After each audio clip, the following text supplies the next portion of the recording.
தரும் நல் மருந்தே என் இயேசுவே, என் இயேசுவே. ஜீவன் தரும் நல் மருந்தே என் இயேசுவே, என் இயேசுவே. வழியும் சத்தியமும் ஜீவனுமானவர், வழியும் சத்தியமும் ஜீவனுமானவர். நித்திய ஜீவனை நம்மில் தருபவர், நித்திய ஜீவனை நம்மில் தருபவர். ஜீவன் தரும் நல் மருந்தே என் இயேசுவே, என் இயேசுவே. ஜீவன் தரும் நல் மருந்தே என் இயேசுவே, என் இயேசுவே.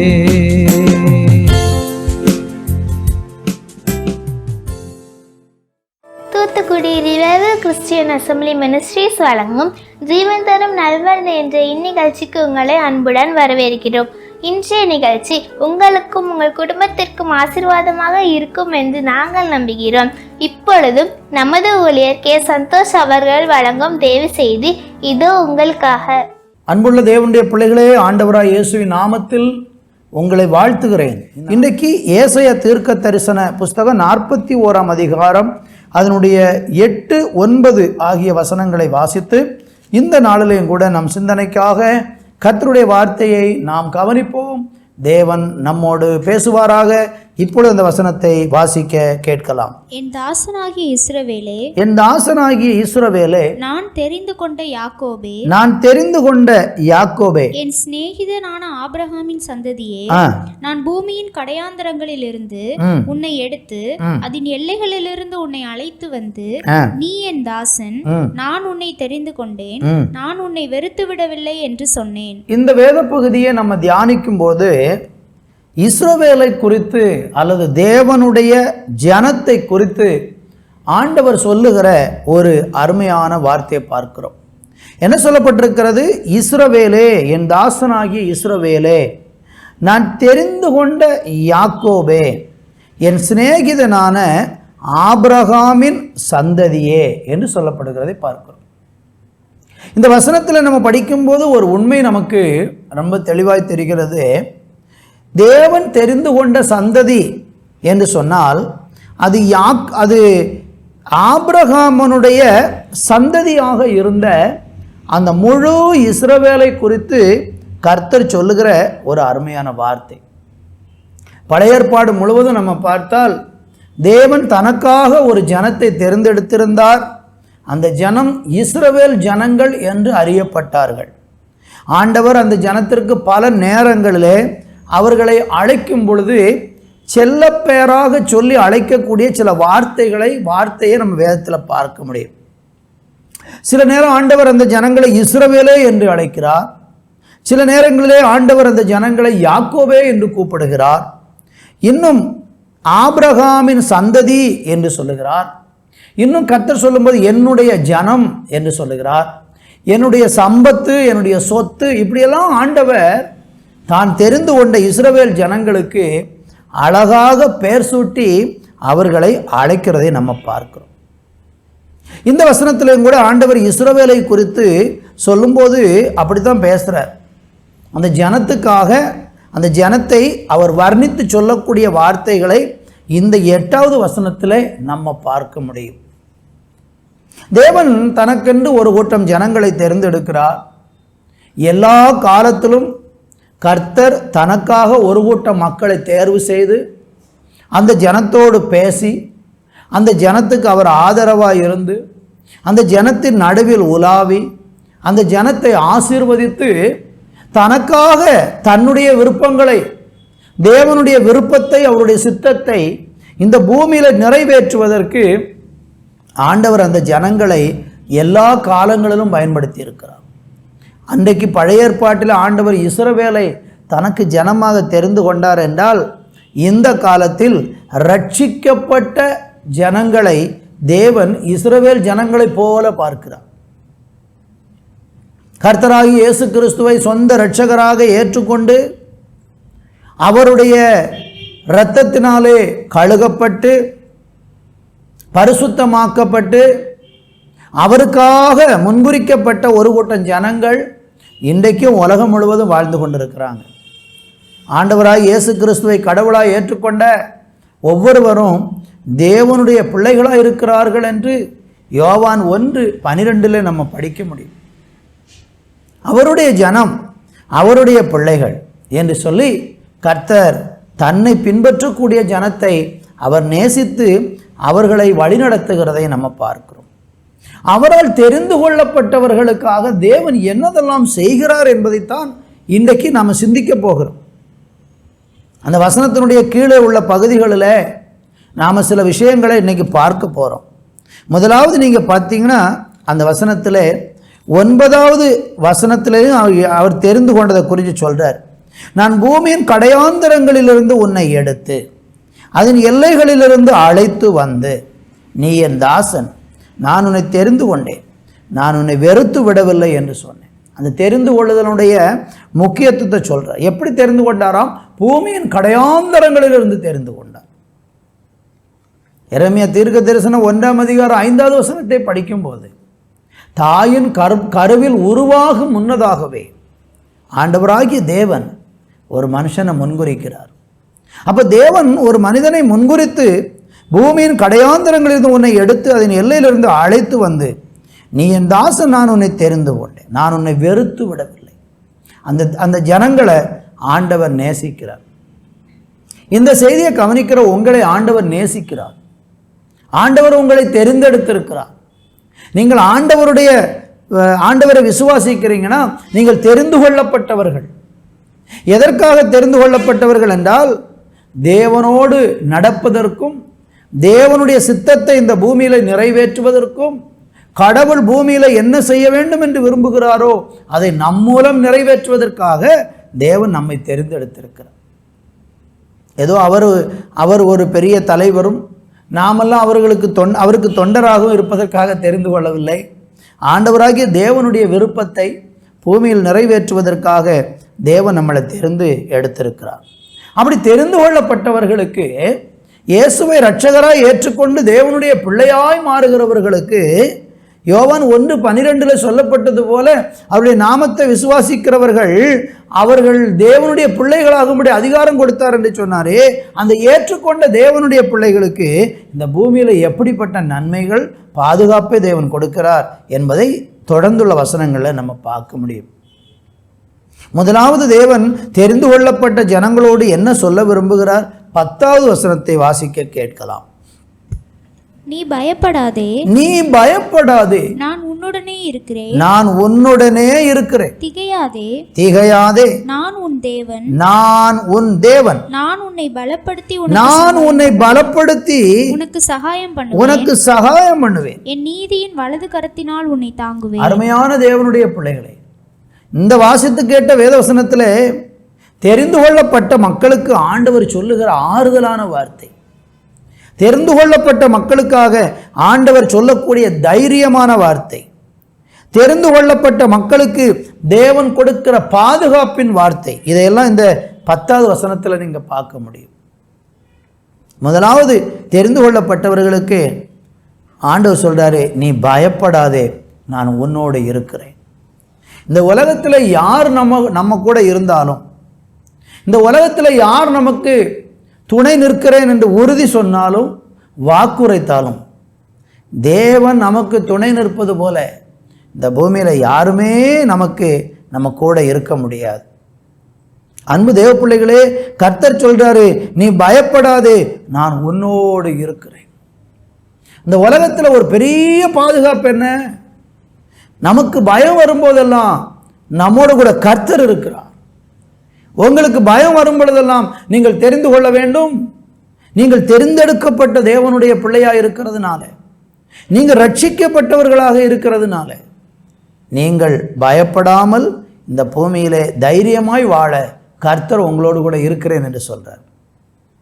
இந்த வார்த்தையை கேட்கிற யாராகிலும் நீங்கள் பயத்தோடு இன்றைக்கு வாழ்ந்து கொண்டிருக்கிறீங்கன்னா, நீங்கள் இந்த பூமியில் பயம் இல்லாமல் வாழ்வதற்கு இயேசு கிறிஸ்துவை உங்களுடைய சொந்த கடவுளாக ஏற்றுக்கொள்ளுங்கள். ஒருவேளை இந்த செய்தியை தொலைக்காட்சியில் பார்க்கிறவர்கள், இந்த செய்தியை யூடியூபில் ஃபேஸ்புக்கில் பார்க்கிறவர்கள், நீங்கள் யாராக இருந்தாலும் இன்றைக்கு இயேசுவை உங்களுடைய கடவுளாக ஏற்றுக்கொண்டு பாருங்கள். இந்த பூமியிலே பயம் இல்லாமல் வாழ்வதற்கு அவர் உங்களுக்கு பாதுகாப்பு கொடுக்கிறார். உலகத்தில் நம்மளை பயப்படுத்துகிற விஷயங்கள் நிறைய இருக்கிறது.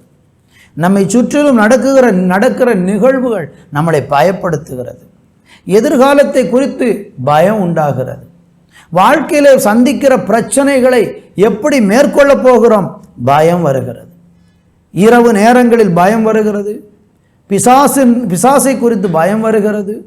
நோயை குறித்து, இப்படி சொல்லிக்கொண்டே போகலாம். பல விஷயங்கள் இந்த உலகத்தில் நம்மளை பயப்படுத்துகிறது. நம்மை சுற்றிலும் நடக்கிற பல காரியங்கள் மனிதனை பயப்படுத்துகிறது. ஆனால் கர்த்தர் சொல்கிறாரு, நீ தெரிந்து கொள்ளப்பட்ட யாக்கோபா இருக்கிறதுனால, தெரிந்து கொள்ளப்பட்ட இஸ்ரவேலாக இருக்கிறதுனால, என் சிநேகிதனாகிய ஆபிரகாமின் சந்ததியாக நீ தெரிந்து கொள்ளப்பட்டதுனால, நீ இயேசு கிறிஸ்துவின் இரத்தத்தினால கழுகப்பட்டு தேவனுக்காக நீ பிரித்தெடுக்கப்பட்டதுனால கர்த்தர் உங்களை பார்த்து சொல்லுகிறார், நீ பயப்படாதே, நான் உன்னோடு கூட இருக்கிறேன் என்று சொல்கிறார். இன்றைக்கி ஏதோ சில காரியங்களை நினச்சி மிகவும் பயந்து கொண்டு இருக்கிறீங்களா? எதிர்காலத்தை குறித்து பயம் உங்களுக்கு இருக்கிறதா? என்ன விஷயம்? நீங்கள் பயப்படுகிற காரியம் எவ்வளோ பெரிதாக கூட இருக்கலாம். அதை ஒன்றுமில்லை என்று ஆக்கி போடும் விதத்தில் கர்த்தர் உங்களை பயத்திலிருந்து விடுதலையாக்கும்படி அவர் சொல்கிறாரு, நான் உன்னுடனே கூட இருக்கிறேன். ரெண்டாவது நம்ம பார்க்கும்போது ஆண்டவராகிய தேவன் அடுத்து சொல்கிறாரு, திகையாதே நான் உன் தேவன் என்று சொல்கிறார். திகையாதே நான் உன் தேவன். என் அன்பு தேவனுடைய பிள்ளைகளே, இந்த பூமியில் சில நேரம் நமக்கு யாரும் இல்லை என்ற ஒரு எண்ணம் நம்மளை திகைத்து போடுகிறது, நம்மளை திகைக்க பண்ணுகிறது. அவர் சொல்கிறாரு, நீ திகையாதே, நான் உன் தேவன் என்று சொல்கிறார். அடுத்து சொல்கிற பாருங்க, நான் உன்னை பலப்படுத்தி உனக்கு சகாயம் பண்ணுவேன். தெரிந்து கொண்டப்பட்ட ஒவ்வொரு பிள்ளைகளுக்கும் தேவன் கட்டாயம் சகாயம் பண்ணுவார். நீங்கள் யாரிடத்திலோ இருந்து உங்களுக்கு சகாயம் வரும் என்று நினைக்கிறீங்களா? கிழக்கிலிருந்து மேற்கிலிருந்து நமக்கு சகாயம் வராது. நமக்கு சகாயம் வானத்தையும் பூமியையும் உண்டாக்கிற கர்த்தரிடத்திலிருந்து நமக்கு சகாயம் வரும் என்று சங்கீதத்தில் நம்ம படிக்கிறோம் அல்லவா? உங்களுக்கும் எனக்கும் கர்த்தரிடத்திலிருந்து சகாயம் கிடைக்கும், உதவி கிடைக்கும். யாரோ மனுஷர்கள் உதவலை, தெரிந்தவர்கள், அறிந்தவர்கள், புரிந்தவர்கள் நமக்கு உதவவில்லை. ஆனால் கர்த்தர் இன்னைக்கு சொல்கிறாரு, நீ தெரிந்து கொள்ளப்பட்ட தேவனுடைய ஜனமாய் பிள்ளையாய் இருக்கிறதுனால நான் உன்னை பலப்படுத்தி உனக்கு சகாயம் பண்ணுவேன் என்று சொல்கிறார். இந்த வார்த்தையை கேட்கிற நீங்கள் யாரோ மனுஷர்களுடைய சகாயத்தை தேடி, உதவியை நாடி, எனக்கு அவர்கள் இவர்கள் சகாயம் பண்ணுவார்கள், உதவுவார்கள் என்று சொல்லி நீங்கள் மனுஷ உதவியை எதிர்பார்த்து ஏமான்று வெக்கப்பட்டு போய் இன்றைக்கு இருக்கலாம். நான் சொல்லுகிறேன், ஆண்டவருடைய வார்த்தையை, உங்களை ஆண்டவர் பலப்படுத்தி உங்களுக்கு சகாயம் பண்ணுவேன் என்று சொல்கிறாரு. கர்த்தருடைய சகாயத்தை நீங்கள் இன்றைக்கு எதிர்பார்த்திருப்பீர்கள் என்றால் கர்த்தர் நிச்சயமாய் உங்களுக்கு சகாயம் பண்ணுவார். எனக்கு ஒத்தாசை வரும் பர்வதங்களுக்கு நேராக என் கண்களை ஏறெடுக்கிறேன். வானத்தையும் பூமியை உண்டாக்கின கர்த்தரிடத்திலிருந்து எனக்கு ஒத்தாசை வரும் என்று சங்கீதத்திலே நம்ம படிக்கிறது போல கடவுளிடத்திலிருந்து உங்களுக்கு சகாயம் கிடைக்கும் என்று சொல்றார். அதே வசனத்தில் அடுத்து சொல்றாரு, என் நீதியின் வலக்கரத்தினாலே உன்னை தாங்குவேன். எவ்வளவு அருமையான ஒரு வார்த்தை பாருங்க. அநேக நேரம் நம்ம கீழே விழும்போது நம்மளை தாங்கி பிடிக்க ஆள் இல்லை. நம்ம தடுமாறி விழும்போது நமக்கு உதவி செய்வதற்கு அநேக நேரம் ஆட்கள் இல்லை. அநேகர் நம்ம கலங்கி போயிருக்கும் போது நமக்கு உதவுவதற்கு ஆள் இல்லை. நீங்க விழுந்து போன இடத்துல மடிந்து போக வேண்டும் என்று விரும்புகிறவர்கள் ஏராளம் உண்டு. சத்துரு உங்களை பல நேரங்களில் கீழே தள்ளியிருப்பான், பாவத்தில் உங்களை தள்ளியிருப்பான். சில மனிதர்கள் உங்களை கீழே தள்ளியிருப்பார்கள். உங்களுடைய உயர்விலிருந்து உங்களை கீழே தள்ளி மிதித்திருப்பார்கள். ஆனால் ஆண்டவர் சொல்கிறாரு, என் நீதியின் வலக்கரத்தினாலே உன்னை தாங்குவேன் என்று. இன்றைக்கி உங்கள் வாழ்க்கையில் யாரோ உங்களை தள்ளி விட்டதுனால விழுந்து போய் கிடக்கிறீங்க. எழும்புவதற்கு பலன் இல்லையா? சோர்ந்து போய் இருக்கிறீங்களா? இயேசு கிறிஸ்துவை உங்களுடைய ஆண்டவராக நீங்கள் ஏற்றுக்கொண்டு அவரை பின்பற்ற முன் வந்து பாருங்கள். கர்த்தர் உங்களை கட்டாயம் தாங்குவார். கட்டாயம் உங்களை தாங்குவார். 11வது வசனத்தை வாசிக்க கேட்கலாம். இதோ உன்மேல் எரிச்சலாய் இருக்கிற யாவரும் வெட்கி லட்சை அடைவார்கள். உன்னோடு வழக்காடுகிறவர்கள் நாசமாகி ஒன்றுமில்லாமல் போவார்கள். அருமையான தேவனுடைய பிள்ளைகளே, எத்தனையோ பேர் உங்க மேல ஒரு பயங்கரமான எரிச்சலோடு செயல்பட்டு இருக்கலாம். பாருங்க, நம்முடைய உயர்வில், நம்முடைய மேன்மையில், நமக்கு கடவுள் கொடுத்திருக்கிற நன்மையை பார்த்துவிட்டு சிலருக்குள்ளே ஒரு எரிச்சல் உண்டாகும். மனுஷன் சில நேரம் இப்படித்தான் எரிச்சலோடு செயல்படுவாங்க. உங்களை கண்டாலே வெறுக்கிறவர்கள், உங்களுக்கு விரோதமாக எரிச்சலாய் பேசுகிறவர்கள், எரிச்சலாய் நடந்து கொள்ளுகிறவர்கள். ஆண்டவருடைய வசனம் சொல்லுகிறது, இதோ உண்மையில் எரிச்சலாய் இருக்கிற யாவரும் வெட்கி லட்சை அடைவார்கள். நீங்கள் ஆதியாம புஸ்தகத்திலே வாசிக்கும் போது ஈசாக்கை குறித்து நம்ம வாசிக்கிறோம். ஈசாக்கு அவன் விதை விதைத்த போது அவனுக்கு 100 மடங்கு அறுவடையை ஆண்டவர் கொடுத்தார் என்று 26வது அதிகாரத்தில் 12வது வசனத்தில் படிக்கும்போது நம்ம பார்க்க முடிகிறது. 100 மடங்கு ஆண்டவர் விளைச்சலை கொடுக்க ஈசாக்கு அந்த தேசத்தில் விதை விதைத்தான். கர்த்தர் அவனை ஆசீர்வதித்ததினால் அந்த வருஷத்திலே 100 மடங்கு பலன் அடைந்தான். அடுத்து நீங்கள் பார்த்தீங்கன்னா, அந்த ஈசாக்கின் மேலே சிலர் என்ன செய்கிறாங்கன்னா, பொறாமை கொள்ளுகிறார்கள். எரிச்சல் அடைந்து பொறாமை கொள்ளுகிறதை நம்ம அங்கே பார்க்க முடிகிறது. அதனுடைய 15வது வசனத்தையும் 16வது வசனத்தையும் வாசிக்கலாம். அவன் தகப்பனாகிய ஆபிரகாமின் நாட்களில் அவனுடைய வேலைக்காரர் வெட்டின துறவுகளை எல்லாம் தூர்த்து மண்ணினால் நிரப்பி போட்டார்கள். அபிமலேக்கு ஈசாக்கை நோக்கி, நீ எங்களை விட்டு போய்விடு, எங்களை பார்க்கிலும் மிகவும் பலத்தவன் ஆனாய் என்றான். பாருங்கள், ஒரு எரிச்சல் ஒரு மனுஷனுக்குள்ளே வருகிறது. நீ எங்களை விட பலத்தவனாகிவிட்டாய், ஆதலால் நீ எங்களை விட்டு போய்விடு என்று சொல்லி அவனுக்குள்ளே ஒரு பொறாமை எண்ணம் கொண்டு ஒரு எரிச்சல் ஏற்படுகிறது. ஒரு மனுஷன் கடவுளால் ஆசீர்வதிக்கப்படும் போது, தேவனுடைய ஆசீர்வாதத்தை ஒரு மனுஷன் சுதந்திரிக்கும் போது, தேவனால் ஒரு மனிதன் உயர்த்தப்படும் போது சில மனிதர்கள் எரிச்சல் கொள்ளுகிறார்கள். கீழே நீங்கள் அந்த அதிகாரத்தினுடைய கீழே உள்ள பகுதிகளெல்லாம் படித்து பார்த்தீங்கன்னா அவங்களுக்குள்ளே ஏற்பட்ட அந்த எரிச்சல், அவங்க தோண்டின ஒவ்வொரு துறவுகளையும் மூடி போடுறாங்க, தூர்த்து போடுறாங்க. நான் கர்த்தர் என்ன செஞ்சார் தெரியுமா? யார் எரிச்சல் பட்டார்களோ, யார் பொறாமை கொண்டார்களோ, யார் அவர்களை பகைத்தார்களோ அவர்களுக்கு முன்பாக கர்த்தர் அந்த ஈசாக்கை உயர்த்துகிறதை பார்க்கிறோம். இங்கே நம்ம படித்த வசனத்தில் என்ன போட்டிருக்குது? இதோ உண்மையில் எரிச்சலாக இருக்கிற யாவரும் வெட்கி லட்சை அடைவார்கள் என்று சொல்லுகிறார் ஆண்டவர். இன்றைக்கி உங்கள் வாழ்க்கையில் சில மனிதர்கள் எரிச்சல் அடைகிறாங்களா? தெரிந்து கொள்ளப்பட்ட உங்கள் மேலே சிலர் எரிச்சல் கொள்கிறாங்களா? கர்த்தர் சொல்கிறாரு, அவங்க வெட்கம் அடைவார்கள், வெட்கி லட்சை அடைவார்கள்.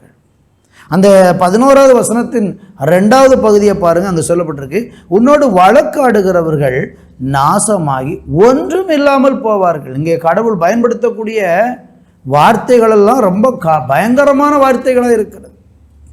தெரிந்து கொள்ளப்பட்டவங்க மேலே கர்த்தருக்கு அவ்வளோ பிரியம். தெரிந்து கொள்ளப்பட்டவங்களை மேலே ஆண்டவருடைய அவ்வளோ அழகான பாதுகாப்பு. தெரிந்து கொள்ளப்பட்டவங்க சுற்றி தேவன் அவ்வளவாக அடைக்கலமாய் பாதுகாப்பாக இருந்து கொண்டிருக்கிறார். கர்த்தர் சொல்றாரு, உன்னோடு வழக்காடுகிறவர்கள் நாசமாகி ஒன்றுமில்லாமல் போவார்கள். பல நேரங்களில் நமக்கு விரோதமாக சில மனிதர்கள் வழக்காடுவார்கள், வழக்கு தொடுப்பார்கள், உங்களுக்கு விரோதமாக சண்டை போடுவாங்க. அப்படி உங்களுக்கு விரோதமாக யாராகிலும் தெரிந்து கொள்ளப்பட்ட ஒரு மனுஷனுக்கு விரோதமாக சண்டை போட்டால், அநியாயமாய் சண்டை போட்டால், கர்த்தர் சொல்றாரு அப்படிப்பட்ட மனுஷன் இல்லாமலே போயிடுவானா. உங்களை வழக்காடுறவங்களை நீங்கள் தேடியும் காணாமல் இருப்பீர்கள் என்று வேதம் சொல்லுங்கள். உங்களுக்கு விரோதமாக எழும்புகிறவங்களை நீங்கள் தேடியும் காணப்பட மாட்டாங்க, அந்த அளவுக்கு அவங்க இல்லாமல் போயிடுவாங்க. இதுதான் வேதத்தின் சரித்திரமாக இருக்கிறது.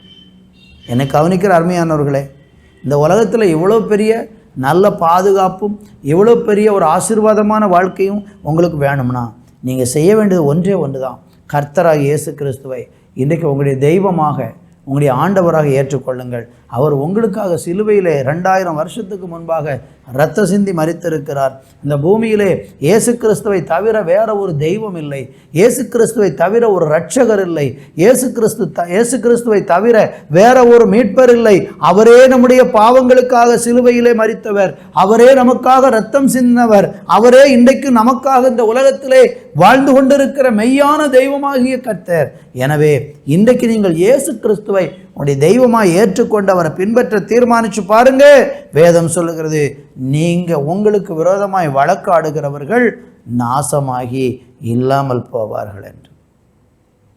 அடுத்த வசனத்தை வாசிக்க கேட்கலாம்.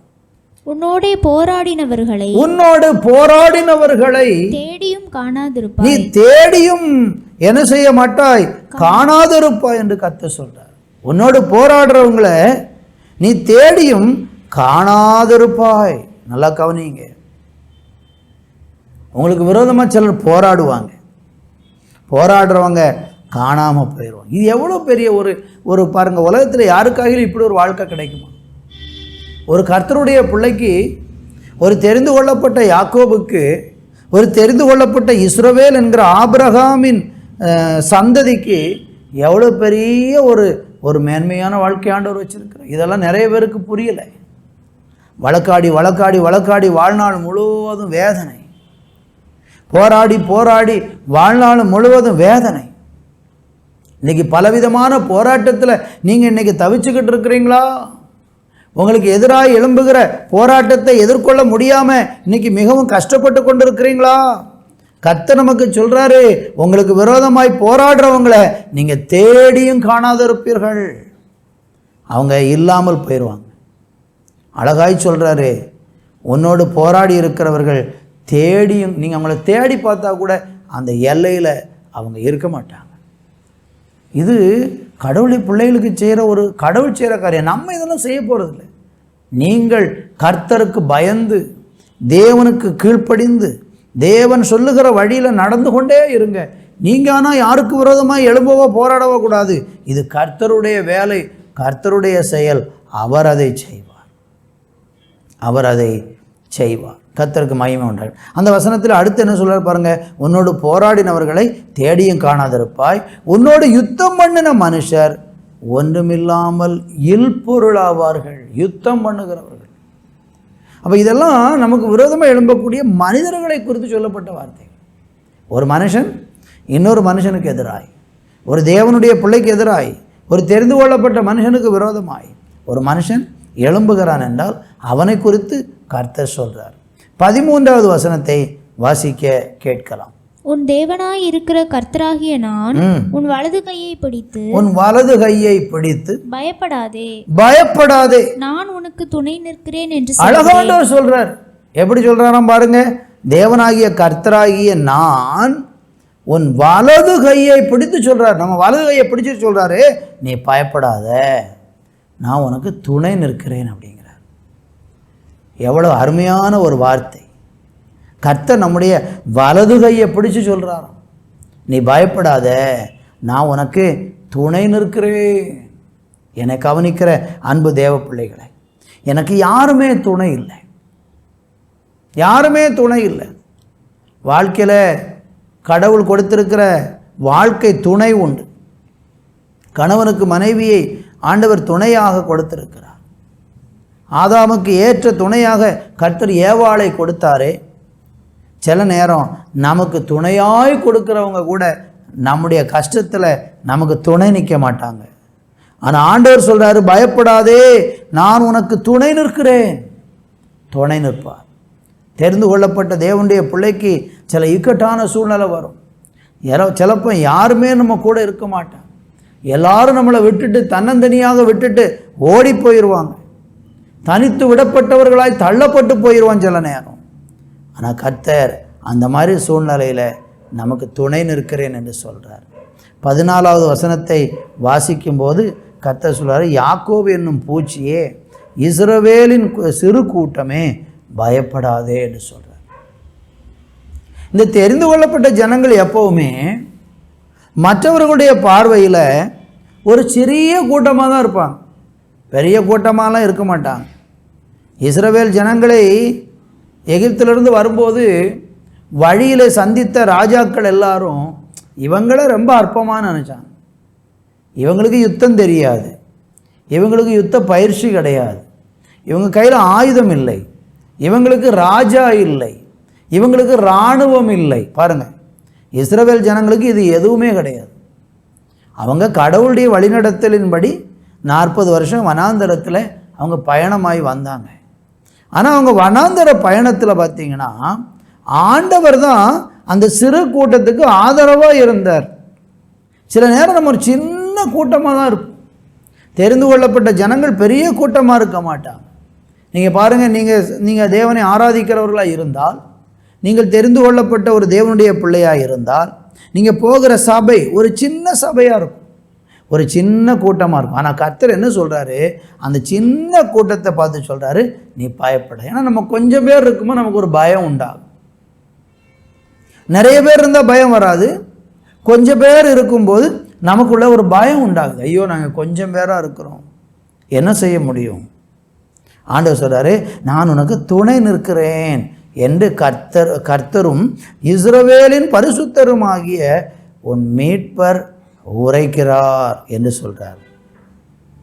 தேவனுக்கு மகிமை உண்டாகட்டும். இந்த நாட்களையும் கூட நீங்கள் ஒரு சின்ன கூட்டமாக, உங்களுக்கு பலன் இல்லை, ஒரு பூச்சி மாதிரி, ஒரு பூச்சியை நம்ம பாருங்கள், வழியில் பார்க்குறோம், திடீர்னு ஒரு பூச்சியை பார்க்குறோம், அதை நம்ம அற்பமாக எண்ணுகிறோம், அதை அடித்து துரத்தி விடுகிறோம். இந்த மாதிரிக்கு சில நேரம் உங்களை மற்றவர்கள் ஒரு சின்ன பூச்சியை போல் அற்பமாக பார்க்கலாம். நான் கர்த்தர் சொல்கிறார், உங்களுக்கு துணை நிற்கிறேன். 15வது வசனத்தை வாசிக்க கேட்போம். இதோ போரடிக்கிறதற்கு நான் உன்னை புதிதும் கூர்மையுமான பற்களுள்ள எந்திரமாக்குகிறேன்.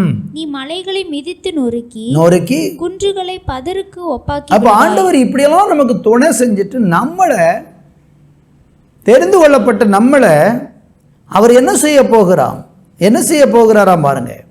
இதோ போரடிக்கிறதற்கு நான் உன்னை புதிதும் கூர்மையுமான பற்கள் உள்ள எந்திரமாக, நம்மளை ஆண்டவர் தயார்படுத்துவேன்னு சொல்கிறார். நீ பூச்சி மாதிரி அற்பமாக எண்ணப்பட்ட ஒரு சின்ன கூட்டமாக இருக்கலாம், ஆனால் கர்த்தர் உனக்கு பயிற்சி கொடுக்கிறாரு. போரடிக்கிறதுக்கு உன்னை கூர்மையான ஒரு பற்கள் உள்ள எந்திரமாக மாற்றுகிறேன். நீ போரடிக்கிறதுக்கு தேவை, நீ மலைகளை மிதித்து நொறுக்கி குன்றுகளை பதருக்கு ஒப்பாக்கி விடுவாய். அப்போ கர்த்தர் இந்த சின்ன கூட்டத்தை அவருக்காக தயார்படுத்துகிறார்.